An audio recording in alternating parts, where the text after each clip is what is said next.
Hello, my name is Dr. Ian Grant Whyte, a Cambridge University medical graduate and a diplomat of the American Board of Family Practice. I was asked by the Maricopa County Medical Society to do these educational videos in the hope that they will perhaps be of assistance to residents, the doctors of today, and the doctors of tomorrow. Lydia Lewis was a patient of mine. I inherited her in 1978 when I first arrived in Phoenix, Arizona. She came to me with a disturbing history. She had been to see a previous doctor complaining of dizziness.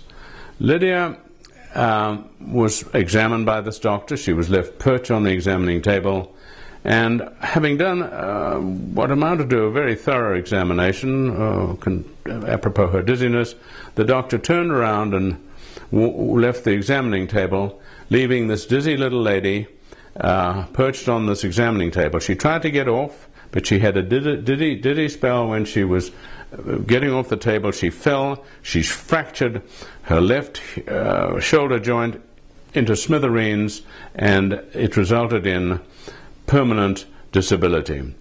This is a story I told my residents who used to come to my office. Repeatedly I told these incredible story to.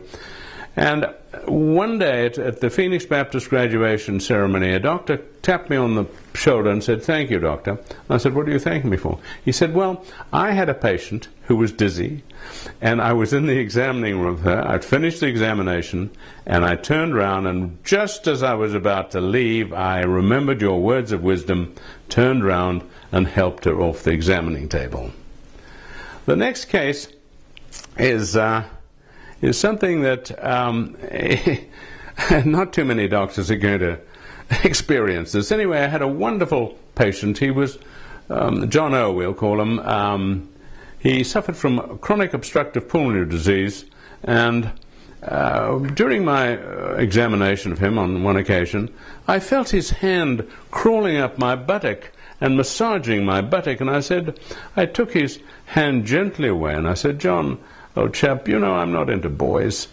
And he said, oh doctor, I'm so horny. Oh, my dear, I'm sorry, doctor." I said, "John, relax, old fellow. Why don't you masturbate or play with yourself?" "Oh, doctor, I get too short of breath to do that." I said, "Okay, John, I've got the solution for you. Get yourself dressed." I helped him off the examining table. And in those days, I had a consulting room with a dinosaur on the wall, on the door as you go in, and the consultation room or the consulting room has gone the same way as the dinosaur. And anyway, I am sitting opposite him in my rooms, and I phoned Walgreens Pharmacy. I'd like to speak to the pharmacist, Harry. Harry gets on the line. I said, "Harry, do you have any vibrators on sale?" "Yes, doctor.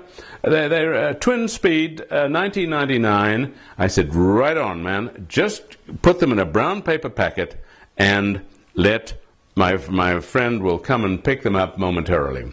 The last case is an incredible case. It's a case where I'd been practicing in Canada. I came to the United States. I'd retired in the United States. And after 2 years into retirement, I got a frightening letter from the disciplinary body of the Quebec Canadian Medical Association, the syndic they call it. This letter accused me of the most terrible sexual improprieties. I will spare you the graphics. I thought it was a sick joke, but it wasn't a sick joke. This was a real entity. It involved a minor. She was 15 at the time of these accusations. She was now 48, and this is 25 years later, and here I am, very vulnerable to litigation and, who knows, imprisonment. But and the woman who interviewed this woman said, if you had listened to this woman, there'd be no doubts in your mind that she was telling the truth. So here I am. It's her word against mine. Not quite. 25 years later, my nurse that I always had at my side came to my rescue. She'd divorced, she changed her name, but fortunately she was living in the same area. And she came to my rescue big time, and the case was, of course, dropped.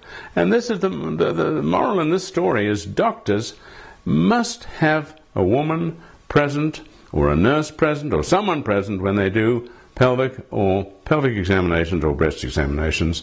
And I want to leave you with that it could have ended in a catastrophe. Anyway, I finally got a letter from the Canadian Medical Association saying I was completely exonerated, and they were sorry that this terrible case had followed me from one country to the other country and into retirement.